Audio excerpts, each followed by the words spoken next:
یہ وقت باسعادت ہے کہ مجھے اس مدرسے میں حاضری کا موقع ملا اور خاص طور پر میں شکر گزار ہوں جناب محترم مولانا نواز صاحب کا، جن کی مخلصانہ دعوت پر مجھے رات کی زیارت اور ملاقات کا شرف حاصل ہوا۔ اللہ تعالیٰ کہ سچوں کے ساتھ ہو، کیونکہ صحبت کا اثر پڑتا ہے۔ آپ جیسی صحبت اختیار کریں گے اس کے اثرات آپ پر مرتب ہوں گے۔ اگر آپ عطر کی دکان میں جا کے بیٹھیں گے تو آپ کچھ خریدیں نہ خریدیں، اتنا تو ہوگا کہ کپڑوں کے اندر خوشبو آ جائے گی۔ بخلاف اس کے اگر آپ کسی لوہار کی دکان پر جائیں گے تو آپ کتنا بھی بچنے کی کوشش کریں، کہیں نہ کہیں داغ لگ ہی جائے گا۔ اور میں کہ کونو ما صادقین، کہ سچوں کے ساتھ رہو۔ حضرت نانوتوی کا ہی ایک واقعہ مجھے اس پہ یاد آیا۔ حضرت کے خادم تھے، اس کا نام تھا امام الدین، جاہل آدمی تھے لیکن حضرت کے عاشق، اور عشق کا عالم یہ تھا کہ ان کا گوشت کا کاروبار تھا۔ وہ صبح کو اپنی دکان میں بیٹھتے تھے اور دوپہر تک اپنا جو کچھ اس کا کاروبار ہوتا تھا وہ کیا، اور اس کے بعد نہائے دھوئے کپڑے بدلے اور حضرت کی خدمت میں حاضر۔ اب ظاہر ہے کہ وہ کوئی پڑھا لکھا آدمی تو تھا نہیں، لیکن صحبت کا اثر یہ تھا کہ بعض دفعہ جاہل آدمی ایسے سوال کر جاتا ہے کہ پڑھے لکھوں کے بھی ذہن میں نہیں آتے۔ حضرت نانوتوی نانوتا جایا کرتے تھے، جو دیوبند سے تقریباً 25 کلومیٹر ہے، اور پیدل جایا کرتے تھے، اور یہ امام الدین ساتھ میں ہیں۔ امام الدین کہنے لگے کہ حضرت میرے ذہن میں ایک سوال آ رہا ہے، اور سوال یہ آ رہا ہے کہ انبیاء علیہ السلام جتنے بھی آئے انہوں نے پیش گوئیاں فرمائی کہ فلاں زمانے کے اندر یہ ہوگا، فلاں وقت ایسا ہوگا، فلاں وقت ایسا ہوگا، ایسے حالات ہوں گے، ایسے واقعات پیش آئیں گے، اور وہ عین اسی وقت پیش بھی آ جاتے ہیں۔ ظاہر ہے بتانے والی ذات تو اللہ ہی کی ہے، ان کو اللہ ہی تو علم دے رہا ہے، اور اولیاء اللہ بھی پیشن گوئیاں کرتے ہیں، لیکن اولیاء اللہ کی پیشن گوئیاں جو ہے کبھی پوری ہو جاتی ہیں، کبھی پوری نہیں ہوتی، کبھی وقت سے پہلے ہو جاتی ہے، کبھی وقت کے بعد ہو جاتی ہے، اور کبھی کبھی ایسا بھی ہوتا ہے کہ وقت ہو جاتی ہے، لیکن دونوں کو بتانے والی ذات تو اللہ کی ہے۔ انبیاء کو بھی اللہ نے علم دیا اور اولیاء اللہ کو بھی، تو پھر دونوں میں فرق کیوں؟ اب ظاہر ہے کہ یہ سوال پڑھا لکھا آدمی کرتا تو وہ بات دوسری ہوتی، اور اگر اس کے علمی جواب دیا جاتا تو امام الدین کے سمجھ میں نہ آتا۔ وہ عربی کی ایک مسئلہ ہے، کلمو علی قدر اصولی، کے لوگوں سے ان کی عقل کے مطابق بات کرو تو بات سمجھ میں آ جائے گی۔ حضرت نے کوئی جواب نہیں دیا، چلتے رہے۔ تھوڑی دور چلنے کے بعد ایک عمارت تھی سامنے، پوچھا کہ بھئی یہ امام الدین یہ عمارت کون سی ہے؟ کہا کہ حضرت یہ جیل ہے، جیل خانہ ہے۔ کہا کہ کتنی دور ہوگی ہے؟ کہا کہ حضرت تقریباً یہ میل 1.5 میل ہوگی یہاں سے۔ کہا کہ 1 میل یا 1.5 میل؟ کہ حضرت اتنی دور سے کیا بتا سکتے ہیں، میل بھی ہو سکتی ہے، 1.5 میل بھی ہو سکتی ہے۔ حضرت خاموش ہو گئے۔ اس کے ذہن سے بھی وہ نکل گیا کہ میں نے کوئی سوال کیا تھا۔ چلتے رہے، تھوڑی دور آگے چلے کہ بھئی امام الدین اب یہ کتنے فاصلے پر آئے؟ کہ حضرت یہ 3-4 فرلانگ رہ گئی ہوگی، یا 3 یا 4۔ کہا کہ حضرت بالکل تخمینہ ہے کہ 3 بھی ہو سکتی ہے، 4 بھی ہو سکتی ہے، یہاں تک کہ بات کرتے کرتے اسی عمارت کی جڑ میں پہنچ گئے، اور اس کے بعد پوچھا کہ امام الدین اب یہ کتنی دور ہے؟ کہا کہ حضرت 2 قدم پہ ہے، آپ کہیں تو میں قدم رکھ کے بتا دوں۔ فرمایا کہ تمہارے سوال کا جواب یہی ہے، انبیاء کرام یہاں کھڑے ہوئے ہیں اور اولیاء کرام جو پیچھے وہاں کھڑے ہوئے ہیں، بتانے والی ذات اللہ کی ہے۔ اس لیے بات یقینی ہے کہ جب انبیاء کوئی بات کہتے ہیں تو وہ یقینی ہوتی ہے، کیونکہ وہ یہاں کھڑے ہو کر سن رہے ہیں، اور اولیاء اللہ جو ہے وہ دور سے کھڑے ہو کر سن رہے ہیں۔ تو میں عرض یہ کر رہا تھا کہ یہ طلبہ بیٹھ جائے چائے وغیرہ لے کے، چائے بند کر، صحبت کا اثر جو ہے اور غربت کا اثر جو ہے وہ صرف مدرسے کی 4 دیواری تک محدود نہیں ہے، بلکہ 4 دیواری کے باہر بھی۔ یہ وہ فیض ہے قرآن کریم کا، یہ فیض ہے اللہ اور اس کے رسول کی تعلیم کا، کہ اس کے اثرات جو ہیں وہ صرف طلبہ پہ ہی مرتب نہیں ہوتے بلکہ قرب و جوار تک پہ اثر ہے۔ ظاہر ہے یہ بھی اللہ کی بہت بڑی نعمت ہے۔ تو نعمتیں جو ہے اللہ کی بے شمار ہیں، اسی لیے قرآن نے کہا وَإِن تَعُدُّوا نِعْمَتَ اللَّهِ لَا تُحْصُوهَا۔ اب سوال ایک پیدا یہ ہوتا ہے کہ وہ کون سی نعمت ہے کہ جس کو ہم یہ کہیں کہ یہ سب سے بڑی نعمت ہے؟ عقل نے اس کا جواب تلاش کیا، لیکن شریعت نے اس کا جواب دیا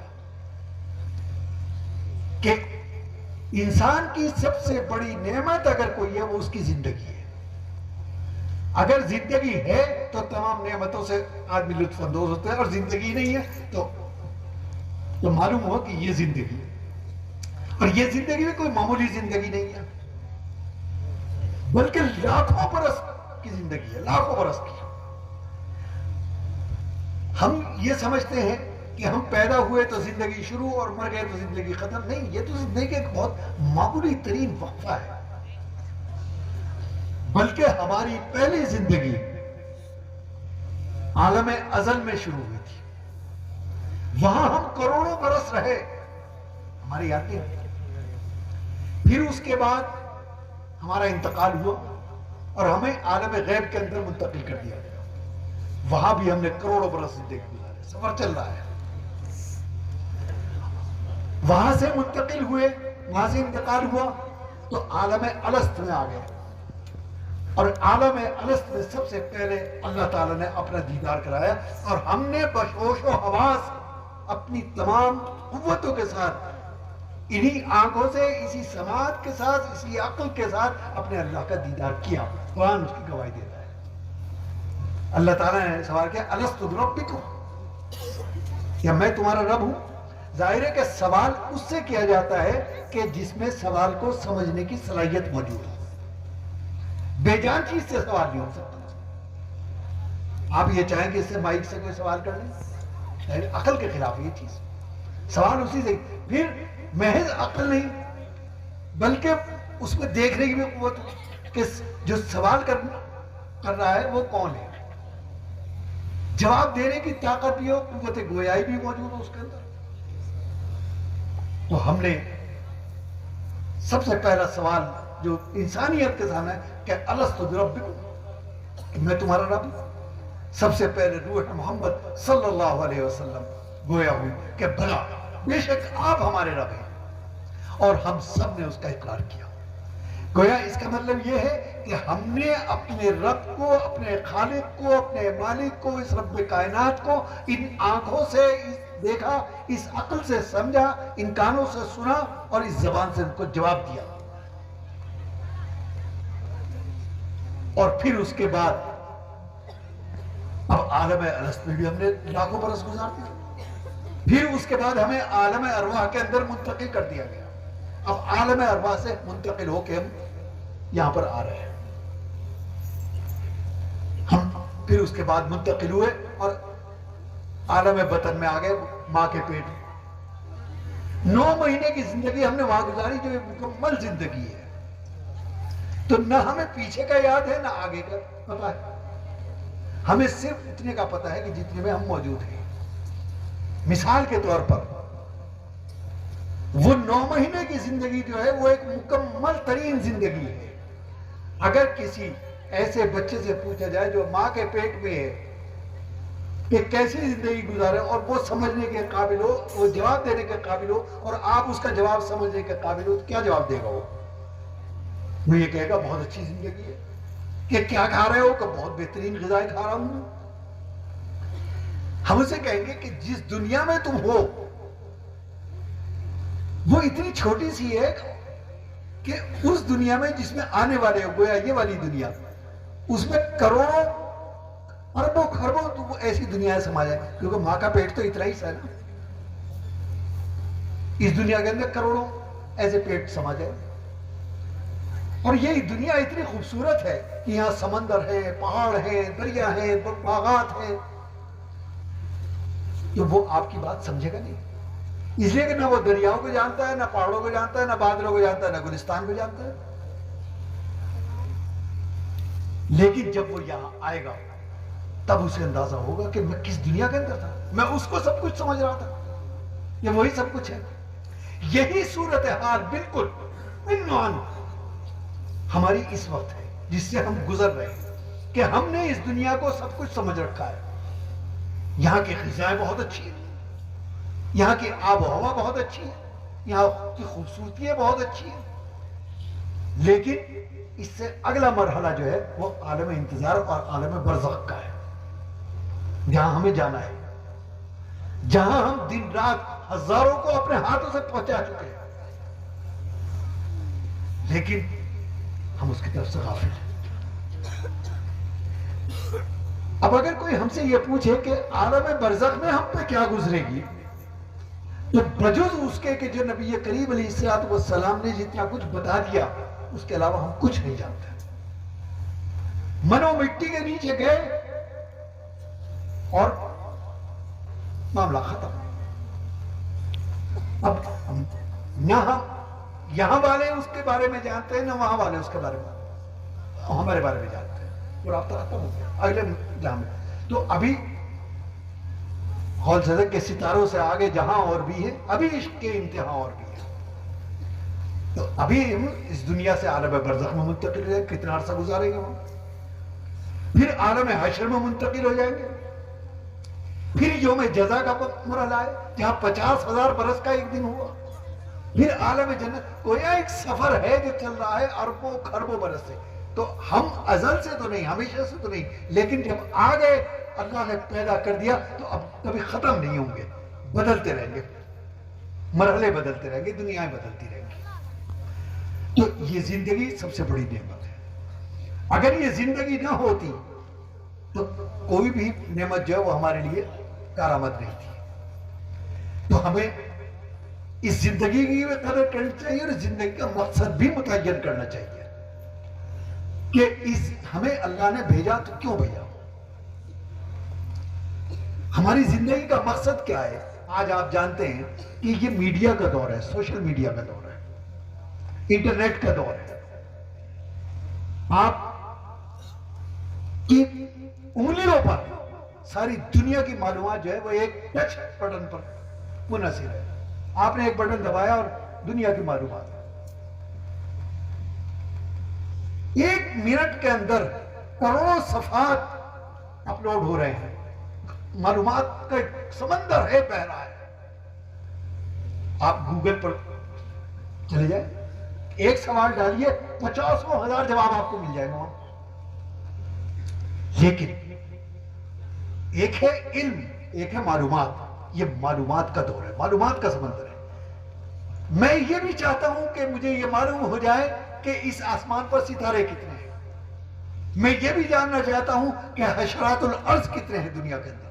میں یہ بھی جاننا چاہتا ہوں کہ اس دنیا میں، اس کائنات میں ذرات کتنے ہیں، جنگل میں درخت کتنے ہیں، اس کی قسمیں کتنی ہیں. بس میں سب کچھ جاننا چاہتا ہوں. لیکن اگر مجھے یہ معلوم نہ ہو کہ میں کون ہوں، میں یہاں کیوں بھیجا گیا ہوں، میری زندگی کا مقصد کیا ہے، تو یہ پوری معلومات میرے لیے عذاب جان بن جائے گی. اور آج وہی ہو رہا ہے. یہاں تو ابھی نہیں ہے، لیکن آپ نے سنا ہوگا کہ یورپ کے اندر فرسٹریشن یعنی ذہنی تناؤ جسے کہتے ہیں، اس کا مرض عام ہے. مرض عام اسی لیے ہے کہ ہم اپنے مقصد زندگی سے بے پرواہ ہو گئے. جب ہمیں یہی معلوم نہیں، ہم ساری دنیا کی معلومات چاہتے ہیں لیکن اپنے بارے میں ناواقف ہیں، تو ظاہر ہے کہ یہ معلومات عذاب جان بن جائیں گی، اور وہ بن رہی ہے. تو یہ کہ ہمیں اپنا مقصد زندگی متعین کرنا ہوگا. اب ہم نے کسی نے کہا کہ صاحب عقل سے سوال کیا، عقل نے پہلا جواب یہ دیا کہ بابا بیش کوش کے عالم دوبارہ نیست، کہ جو کچھ ہے بس یہاں ہے، جو اچھا ہے عیش کرنی ہے وہ یہاں کر لو جو اتنے کچھ کرنی ہے. کھانا پینا اوڑھنا بچھونا سیر تفریح سب نہیں ہے, بعد میں کچھ نہیں ہے. اور ہم نے زندگی کا مقصد روٹی کو قرار دے دیا. میں روٹی, تو یہ اگرچہ کھانا جو ہے وہ زندگی کی بقا کے لیے ضروری ہے, لیکن مقصد بھی قرار دے سکتے ہیں, کیونکہ اس مقصد کے لیے تو نہ علم کی ضرورت ہے نہ فضیلت کی ضرورت ہے. عالم کو بھی ملتی ہے, جاہل کو بھی ملتی ہے, انسان کو بھی ملتی ہے, جانور کو بھی ملتی ہے. اور سانس ختم, مقصد ختم. دوسرا گروہ آیا, اس نے کہا کہ نہیں, صرف روٹی نہیں, روٹی کے ساتھ دولت بھی ہونی چاہیے, تاکہ میں جس چیز کو چاہوں اپنے بس میں کروں. لیکن زندگی تو ہم کروڑوں برس کے لیے کیا ہے, اور مقصد وہ سوچ رہے ہیں کہ جو 10 20 50 سال 100 سال کے اندر ختم ہو جائے گا. سانس نکلا نہیں, دولت دوسرے کے پاس چلی گئی. آپ نے ابھی سنا کہ ترکی کے اندر ایک ہلاکت خیز تباہی آئی ہے, اور وہ لوگ کہ جو رات کو کروڑ پتی تھے اور صبح اٹھے تو نان شبیرہ کو محتاج ہے. کھانے کو روٹی نہیں ہے, پہننے کو کپڑا نہیں ہے, اور وہ کون تھے؟ وہ کروڑوں کے مالک تھے. یہ ہے دولت کی حقیقت. سیکنڈوں کے اندر یوں سے یوں ہو جائے. میری جیب میں 500 روپے اگر پڑے ہیں تو مجھے نہیں پتا کہ میں اس کو خرچ کر سکوں گا کہ نہیں کر سکوں گا. تو ایسا مقصد کہ جو یہی ختم ہو گیا, آگے نہیں گیا. کس نے کہا؟ دوسرا گروہ آیا, اس نے کہا کہ نہیں, میرے ساتھ اقتدار بھی ہونا چاہیے, قوت بھی ہو, میں لوگوں پر حکومت کروں گا. ظاہر ہے حکومت بھی کب تک کرے گا؟ جب تک جان ہے. جان نکل گئی, حکومت بھی ختم ہو گئی. قرآن نے سے جواب لیا. قرآن نے کہا کہ مقصد وہ اختیار کرو کہ جو اس دنیا میں بھی تمہارا ساتھ دے, آخرت میں بھی تمہارا ساتھ دے, برزخ میں بھی تمہارے ساتھ ہے, اور جنت تک تمہارے, اور وہ ہے کلام اللہ, وہ ہے سنت رسول اللہ, وہ ہے علم دین, وہ ہے اللہ کا خوف, اللہ کا تقوی, اللہ کی مرضیات اور پسند ناپسند کا علم, جس کی بنیاد جو ہے وہ قرآن سے شروع ہوتی ہے. تو گویا یہ بچے جو ہیں جنہوں نے قرآن کریم حفظ کیا, انہوں نے وہ جو بنیاد کے اندر پہلی اینٹ رکھتے نا, یہ وہ رکھی ہوئی ہے. اب اس کے اوپر عمارت تعمیر ہوگی.